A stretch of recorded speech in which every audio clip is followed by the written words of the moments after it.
Hello and welcome to this third lesson in our series from the book of Isaiah. The series is entitled A Message of Warning and Hope, and this particular lesson is entitled The Way of Life.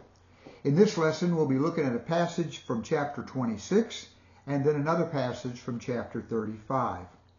Now in prior lessons we established that Isaiah was writing during a time of great turmoil and unrest. This was true both in the spiritual sense and in the political sense. In the political or military sense, the Assyrians were asserting themselves. Initially when Isaiah was writing, their neighbors to the north, Israel, was still existing and was attacked by the Assyrians.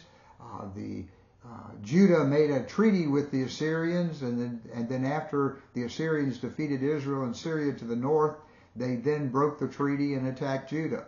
So the people were living in fear. Assyria was capturing countries all around Judah. Moab, Edom, Egypt, Tyre and Sidon. All these other peoples, as well as Israel and Syria, were falling to the Assyrians, and people of Judah living in Jerusalem lived in a time of great fear. The time was also a time of great spiritual unrest. Although the people in Israel were nominally Israelites, they worshiped Yahweh by a different means than what the Mosaic Law told them. Remember when Jeroboam became king and took the 10 tribes of the north off to form the country of Israel, he instituted a new worship of Yahweh that involved them worshiping golden calves, idols that he had made, one placed in Dan and one placed in Bethel. And then later, the king of Israel married a lady by the name of Jezebel, a Phoenician princess, and she brought and introduced into the worship life or spiritual life of Israel the gods of Baal and Asherah, and then slowly they began to worship gods of other countries as well. So the nation of Israel was always in a backslidden condition during Isaiah's time of writing. Now the nation of Judah was a little better. They had some kings who were very faithful to Yahweh, but the people as a whole, even though they may have gone to the temple and offered their sacrifice at the temple, still were not doing so with the proper attitude. They were still abusing the poor, the widow, the orphan, the immigrant. There was not a faithfulness to Yahweh that Yahweh expected.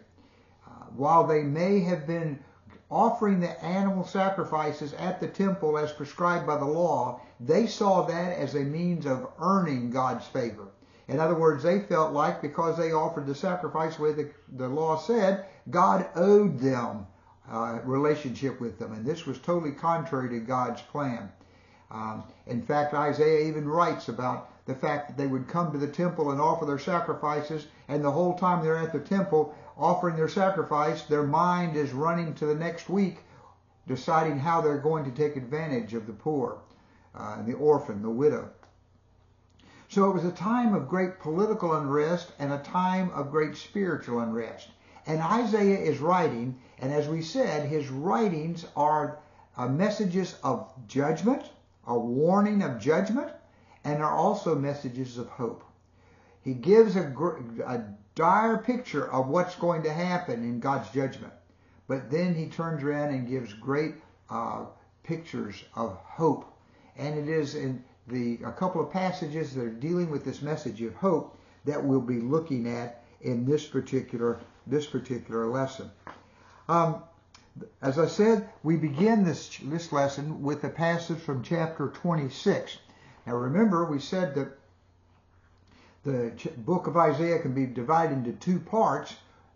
The first part, the first 39 chapters or so, seemed to be written specifically to the people of his day, where the last 27 chapters suggest that these were prophecies of what might happen in the future day.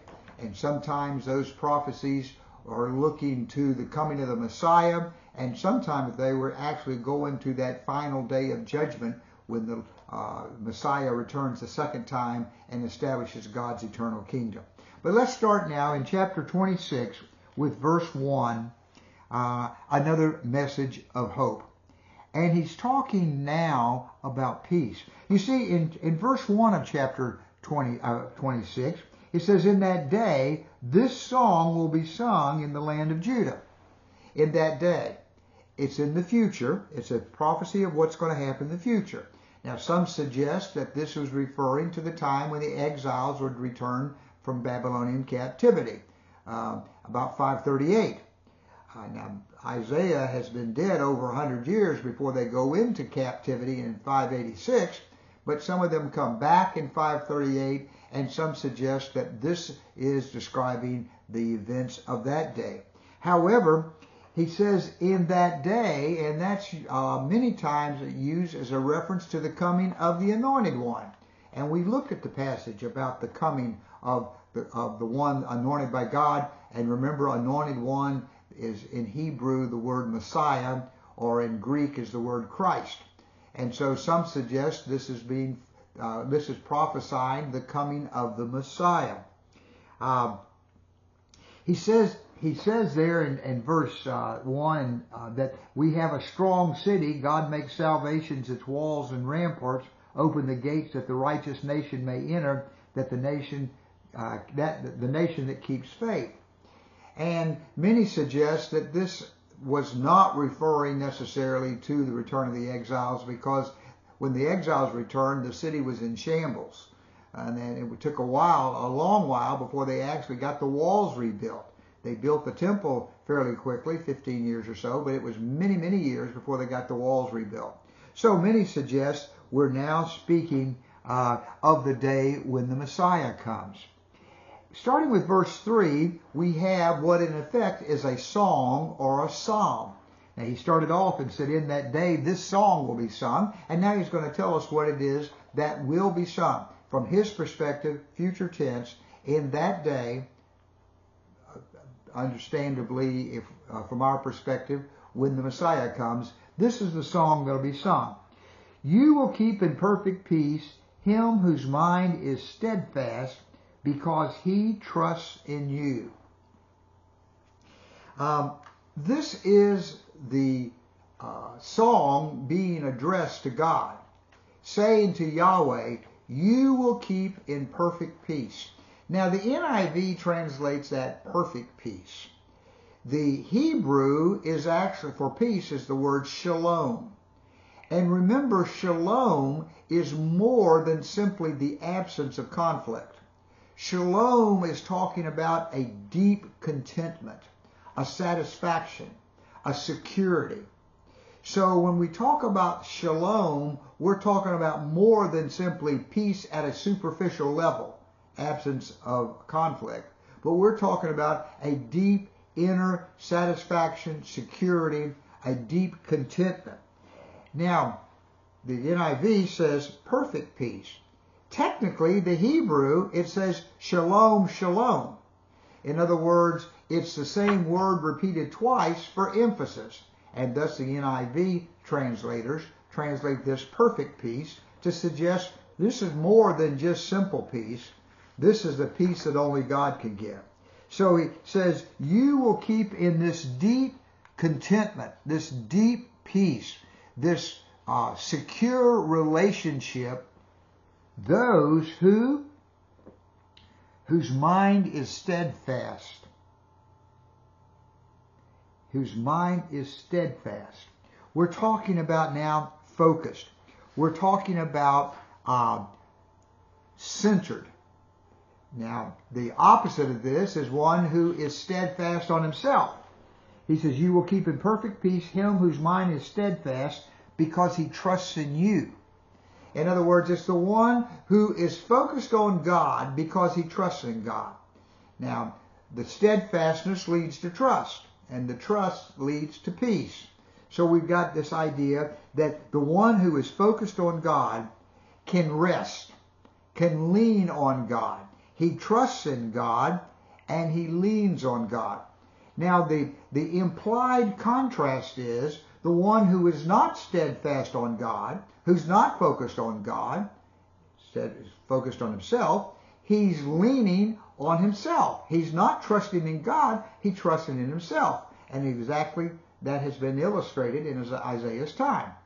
When the Syrians and the Israelites asked Judah to join with them in fighting the Assyrians, Ahaz, instead of trusting in God, made a treaty with the Assyrians. And of course, eventually, after the Assyrians have defeated Israel and Syria, he then attacks Judah, breaks the treaty and attacks Judah, because Ahaz was resting in himself, his ability to make peace for himself. And Isaiah says, God will keep in perfect peace, shalom, shalom, those who are steadfast, who are focused on him, who trust in him. You need to have trust if you're going to have peace. Verse 4. Trust in the Lord. He said, these are the ones God's going to keep in perfect peace. If God's going to keep those in perfect peace, then the instruction is trust in the Lord. If God will keep you in perfect peace, if you will trust in him, then trust in him. Trust in the Lord forever. For the Lord is the rock eternal. Now look at the way the word Lord is spelled there. It's in all caps. So we're talking about Yahweh, the God of Israel, the God that had delivered them from Egyptian bondage, the God that spoke to Moses in the burning bush and gave him the commission to deliver Israel from bondage, the God who made the promises to Abraham all the way back through their history. The God that was dealing with Israel was Yahweh. And he says, it is Yahweh. Trust in Yahweh forever, because he is a rock. He is the rock. Now, it's interesting that this instruction is given by the prophet to the people, trust in the Lord. Because again, Ahaz didn't trust in the Lord. He trusted in himself. And remember when the Assyrians were attacking Jerusalem many years later, about 701, when the Assyrians were attacking Jerusalem many years after they've already conquered Israel, the Assyrian king sent a letter to the people of Jerusalem. The Assyrian king has already captured the towns all around Jerusalem in Judah, but Jerusalem hasn't fallen yet. And the Assyrian king is ready to attack Jerusalem. And King Hezekiah is praying and encouraging the people not to give up, that God would rescue them. And the king of Assyria sends a letter to the people of Jerusalem, and listen to what he says. Isaiah 36:15. He wrote, do not let Hezekiah persuade you to trust in the Lord when he says, the Lord will surely deliver us. This city will not be given into the hands of the king of Assyria. The people had had their trust challenged by the Assyrians. Hezekiah and the leadership trusted in God. And how did God deliver them? 180,000 Assyrian soldiers died in one night, and the Assyrians went home, and Jerusalem was spared. Isaiah is writing this sometime before that happens. And he says, trust in the Lord. Trust in the Lord because he is our rock. He is eternal. You can count on him. And then he says, if you will trust in him, he will deliver you. You will have peace. There is going to be a shalom, shalom, a perfect peace, a sense of peace and contentment, if you will but trust in God. Now, he's going to make a contrast. He, God, humbles those who dwell on high. He lays the lofty city low. He levels it to the ground and casts it down in the dust. Who is the one who lives in the lofty city? Well, now we think of a lofty city as a city that's being built on the top of a mountain, and the reason it's being built up there is so that the enemy will have great difficulty in attacking it. In other words, most cities built on the top of mountaintops believed they could not be attacked. Okay? What are we saying? They have built their peace based upon their own ingenuity, their own intellectual power, their own physical power. They're trusting in themselves. They're the very opposite of the ones that Isaiah has says, trust in the Lord and he will give you peace. Because if you trust in yourself, look what happens. God, humbles those who dwell in the high and lofty city. He lays the lofty city low. In other words, just the opposite of shalom, shalom. The opposite of perfect peace comes to the one who is trusting in himself, who is living in his lofty city he's built with his hands, thinking nobody can attack him, and God humbles him. He levels the city to the ground. He casts it down to dust. He makes dust out of it. And then look what he says. Feet trample it, the city that's been destroyed. Feet trample it down, the feet of the oppressed and the feet of the poor. During Isaiah's time, the poor and the marginalized were being very seriously oppressed. The wealthy were taking advantage of them. Even the priests were taking advantage of the poor. And Isaiah is saying, this is a message of hope. There's a promise in the spiritual and political turmoil. Trust in God, because not only will he give you peace, he is going to bring judgment on those who do not trust in God, and the poor and the marginalized will be the ones who will be walking on these destroyed cities, if you will. In other words, there is going to be good news for the poor and the marginalized who trust in God, because God is going to level those who trust in themselves. There is good news for the humble. This is a message of symbolism. There's hope. Man has the tendency to rely on himself, to be proud of his own accomplishments. The city built high on the hill, if you will. But the message is that God's in control. And even the poor and the marginalized, they will also be kept in perfect peace and will be victorious over those who are focused on themselves. Now, in verse 7, he's talking about hope again, but this in the terms of a path. This is in the terms of a road. He says, the path of the righteous is level. O upright one, you make the way of the righteous smooth. Now, the people living in Jerusalem, especially, or in Judah, they lived on hills. There's a lot of hills here. And the roads were difficult, and the roads were dangerous. But the promise of hope is that for the righteous one, the one who trusts in God, his path will be made level. Now, it's not so much that we're talking about level, but he's going to remove the obstacles. He's going to give smooth passage, if you will. He's going to make the way for the righteous smooth. He's going to give them the ability to journey in relationship with God on smooth ground.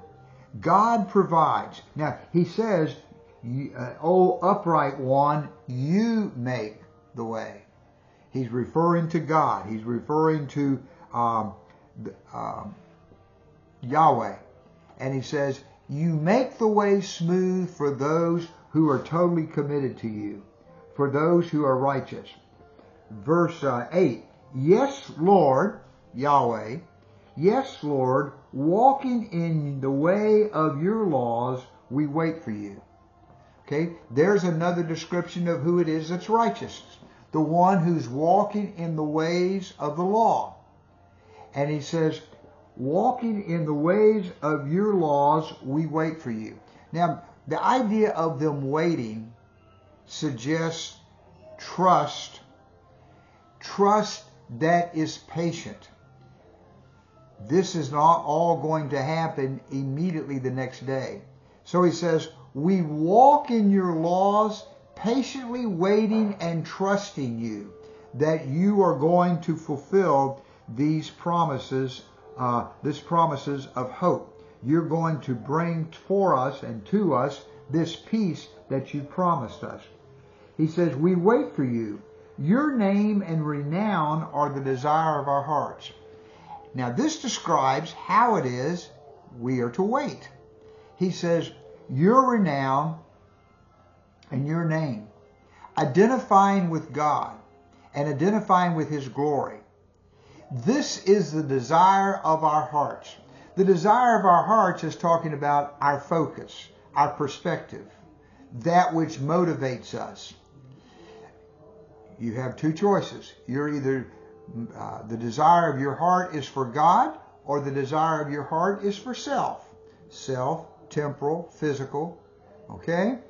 He's describing those who are the righteous, for whom these smooth paths are going to be provided.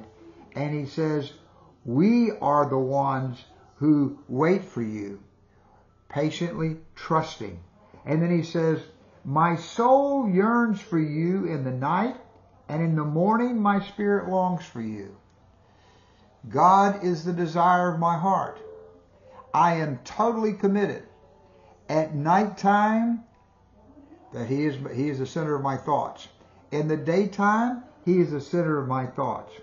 When your judgments come upon the earth, the people of the world will learn righteousness. He says, when the final judgment comes, there will be a righteousness, a final righteousness. He says, but we are walking and waiting patiently with you as our focus. Though grace is shown to the wicked, they do not learn righteousness. Even in a land of the unrighteous, they go on doing evil. So he says, we are walking faithfully as compared to those who do not walk faithfully. What does he mean to say to walk faithfully in His law? It means, number one, he says when we wait, it means we are patient. We are patiently trusting. His name and His glory, our desires, means we're focused on Him and totally committed to Him. Our soul yearns for Him in the daytime and in the night. And His walking in His law suggests that we are teachable, that we have gotten beyond ourselves and are willing to listen to God's instructions. So, here's a message of hope that Isaiah was giving to a people living in a very troubled time spiritually and politically. And that message of hope has still been there down through the centuries for all people who have been living in spiritual difficulties. And it especially seems to be focused toward the coming of the Messiah, wherein those who are living in darkness, living in sin, in the troubled relationship, having no relationship with God, there's going to be the offer of peace, perfect peace, smooth ways, if you will. He is going to provide that the peace that we're looking for. There is hope, even in the time of trouble. Well, let's look over then to chapter 35. Chapter 35 is another message of hope. Now in chapter 34, Isaiah gives a warning of judgment that's coming. For example, chapter 34 verse 2 reads, "The Lord is angry with all nations. His wrath is on all their armies. He will totally destroy them. He will give them over to slaughter." And chapter 34 describes the judgment, the destruction that's coming with God's judgment. But now in chapter 35, remember I said where there's warning, there's also a message of hope. In chapter 35, he's going to give a message of hope to follow that warning of judgment. He's speaking of the future. And he speaks in terms of the physical creation. He's going to be talking about deserts and wilderness and mountainsides and plains. He's going to be talking about the physical creation.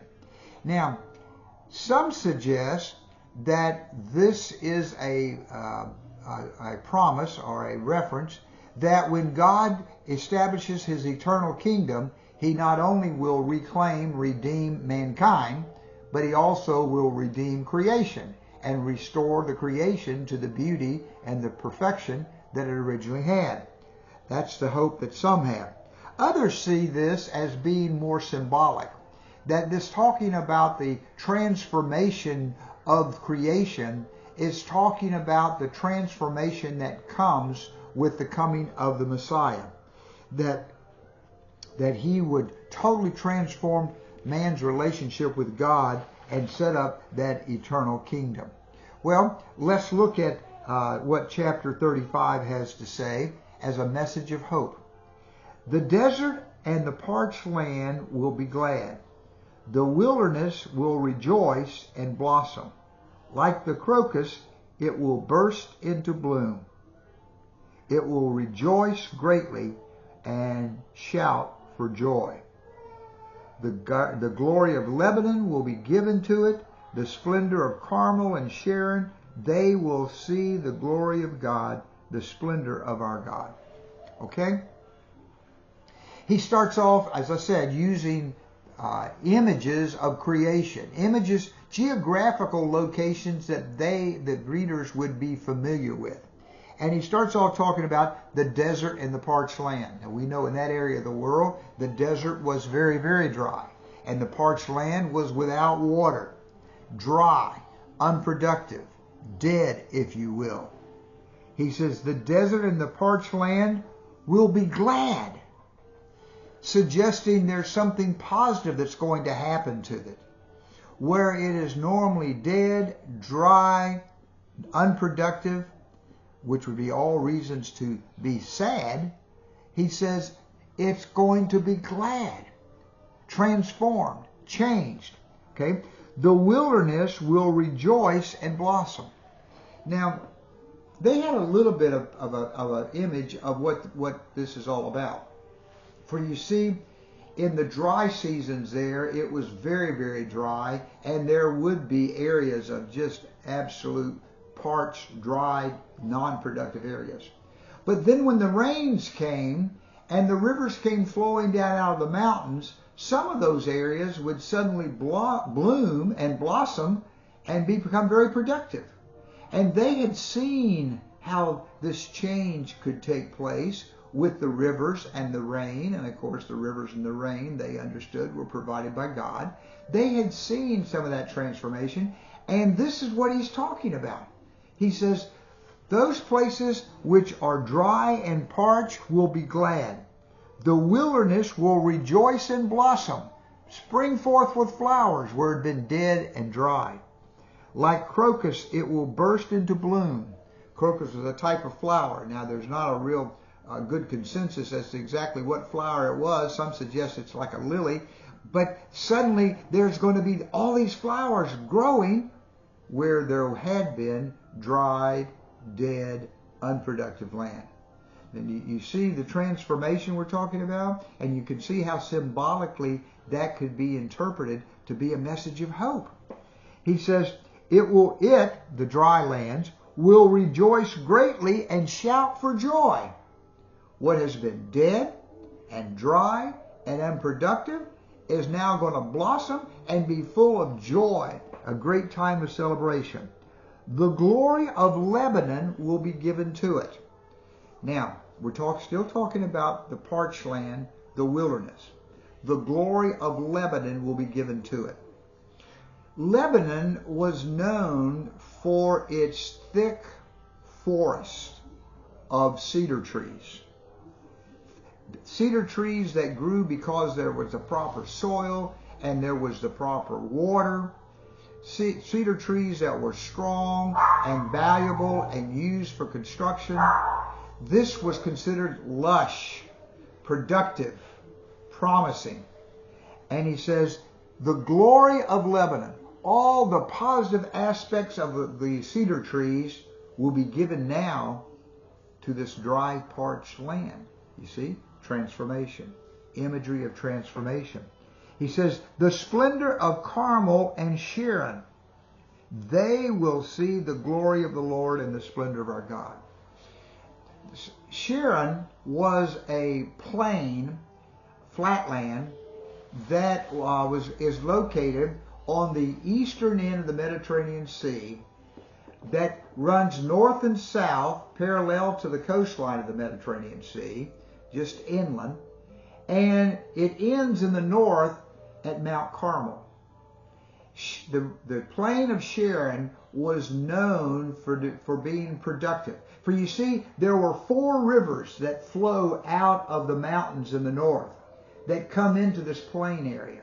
And when the rains come and the water comes flowing out of the mountains, it causes the area of Sharon to blossom and to become very, very productive. The soil is fertile, and with the water coming from the rains, it's very, very lush. Then it refers to Carmel, the splendor of Carmel. On the side of Mount Carmel, the soil was rich, and that was an area known for vineyards. And that was an area known for agricultural production. So these areas are known to blossom, and it is that glory, that change that comes from the application of the rain in the spring of the year. That's the kind of transformation that's going to take place. That's the message of hope that Isaiah is giving, that God is going to bring this transformation. Let me read how one commentator sums this up. He says, the sense here in Isaiah 35, 1 and 2 is that the desolate moral world would be filled with joy on account of the blessings which are here predicted, and that the change would be so great under the blessings of the Messiah's reign, as if there should suddenly be transferred to the waste wilderness, the desert, the majesty and the glory of Mount Lebanon. In other words, the change that the Messiah is going to bring is so drastic, it's as though the lushness of Carmel and Sharon and Lebanon have been transferred to this dead, dry, parched wilderness area. And that the blessings of the times of the Messiah would be as great as if the desert were made as lovely as Carmel and the fertile as Sharon. So as I said, this writer is seeing this as symbolically, saying the message of hope is, because we've already had passages where Isaiah refers to the Anointed One. The message of hope is that when the Anointed One comes, there's going to be this transformation. And the transformation is going to be so stark, so striking. It is as though these transformations have taken place in this dried and deserted area. Well, let's go to verse 3.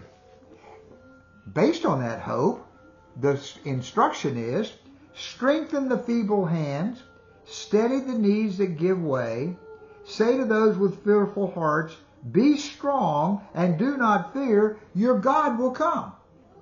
Now he's talking to people who are living in fear. He's talking to people who are living in spiritual turmoil. So he says to those, and how does he describe them? He describes them with feeble hands, not strong. They can't do. They're fearful that they are inadequate for their lives. Steady the knees that give way. Those who are fearful, so fearful that their knees are shaking, they're about to fall. He says, steady those knees. And he says, to the fearful heart, be strong.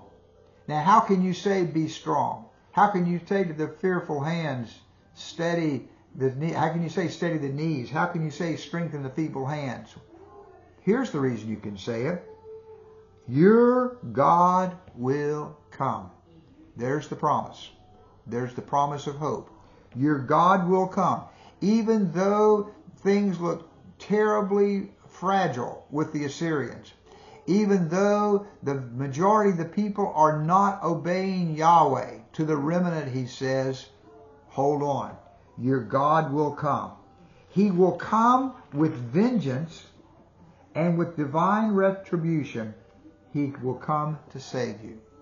The promise of hope. God's in control. He will come with vengeance and retribution. He will destroy his enemies. There will be an accountability. There will be justice.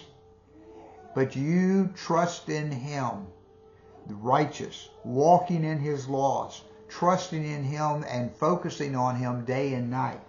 Then you have that hope that he will come. Then the eyes of the blind will be opened. Now, he's describing what's going to happen when he comes to redeem his people.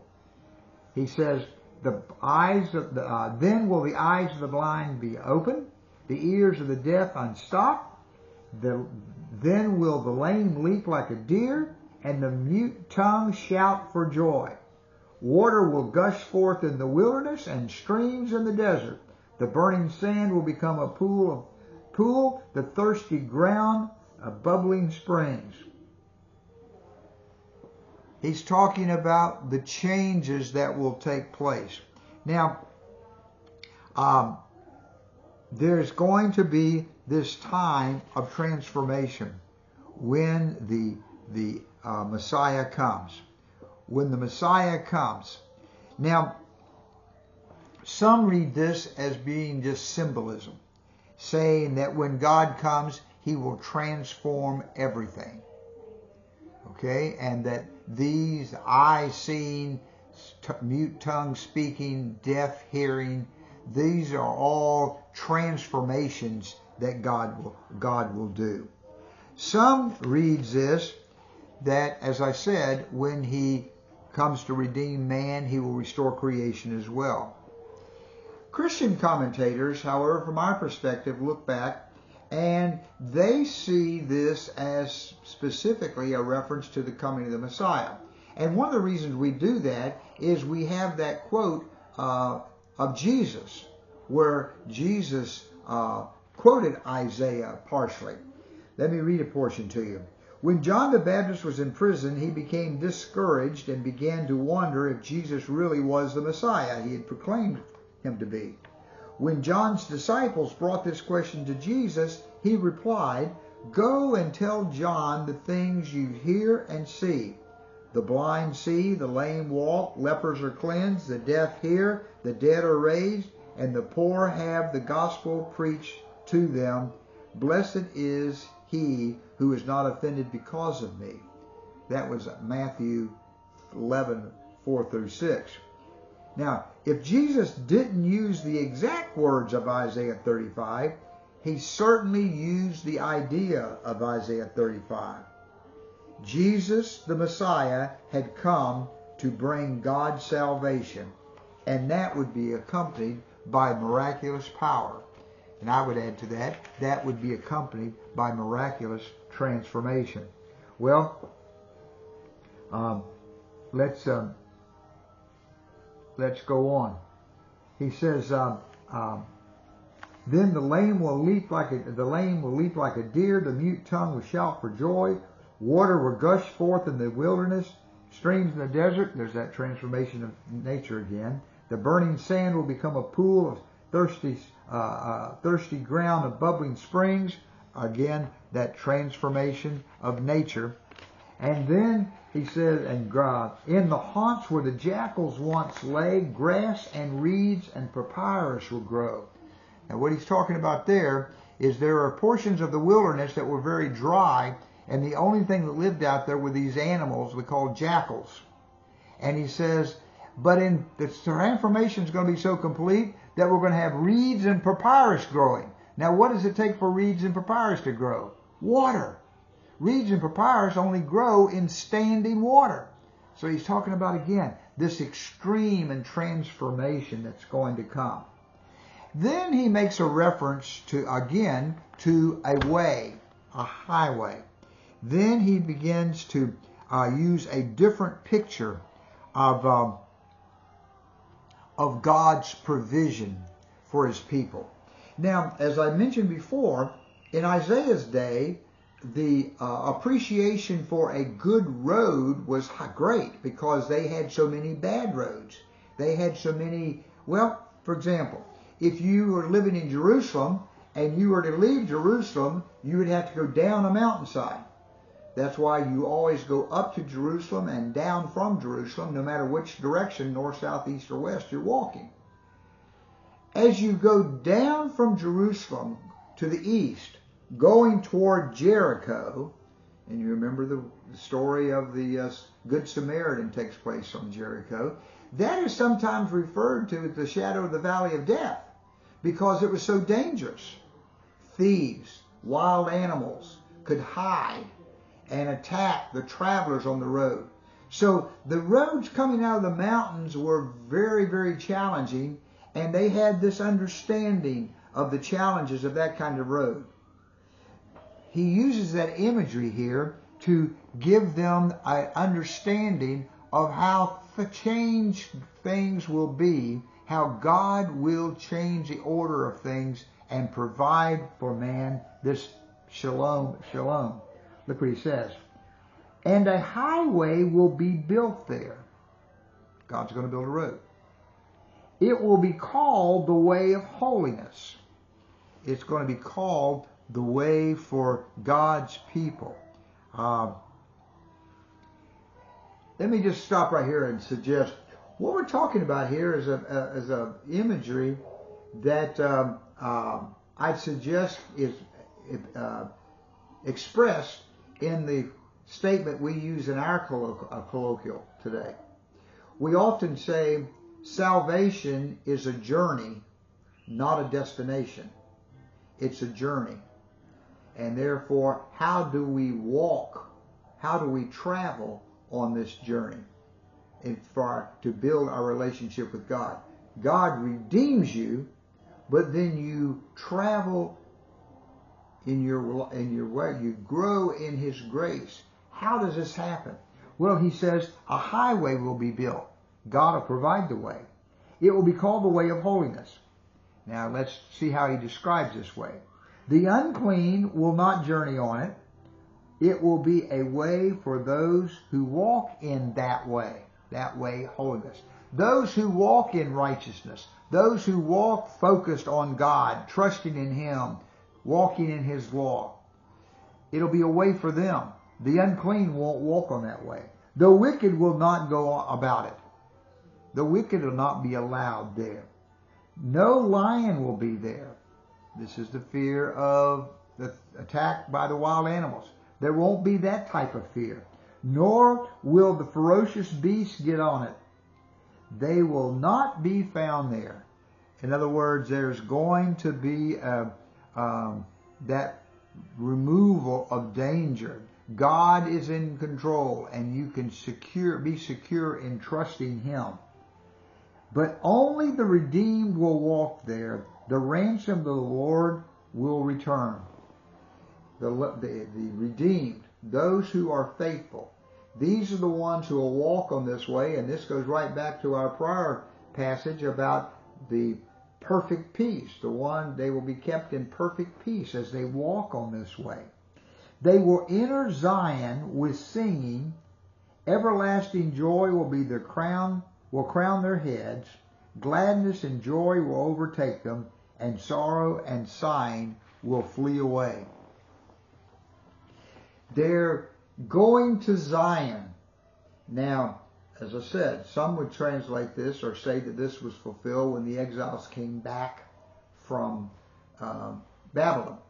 But that's a literal translation. We can translate this, understand this spiritually. Zion is God's presence. Zion is where God lives. Zion is our relationship with God. And we will come into that relationship and walk in that relationship. And when we do, there will be singing. They will have crowns on our heads. Gladness will overtake them. Sorrow will flee away. Again now, this is not to be taken literally, but we're talking spiritually. Literally, what he's saying is that things are going to change. And where they have been living in bondage and living in exile and living in defeat and living in despair, now they're going to return, and all of that defeat and despair and bondage is now replaced. And now they're living in joy and peace and singing. They understood this is a message of hope. God was promising to them, there's coming that day when there will be shalom, shalom. There's coming that day when God will provide the way for you to live in that relationship. One writer put it this way: using the pictures of this chapter, it is as if we come to God barren, dry, blind, deaf, weak, and crippled. All those features of creation that he's talked about, looking at them symbolically, saying, this is the way we are when we come to God in sin. Then the miraculous power of Jesus comes to change us, heal us, and provide for us. That isn't the end of God's work, though. He then goes on to make a highway of holiness that the transformed man can walk on. The highway would be helpful to one who was barren, dry, blind, and weak, and crippled. But the highway, when the highway is provided for the one who is healed and provided for, as we are in Jesus, the blessings are even more amazing. So it's not just enough that we have a level road, but we have all those blessings besides. So this is the message of hope, the promise. And as I said, from our perspective, we look at it as the coming of the Messiah, who has brought this hope and provided this highway of holiness. He enables us and equips us that we can walk in relationship with Him, and that we can know joy, gladness, singing. We can know shalom, shalom, perfect peace. Written to a people who are living in turmoil politically and spiritually. Written to a people in our day who are living in the bondage of sin, in turmoil and defeat. There's a message of hope. There's a message of hope. He redeems us. But that's not the end. That's not the destination.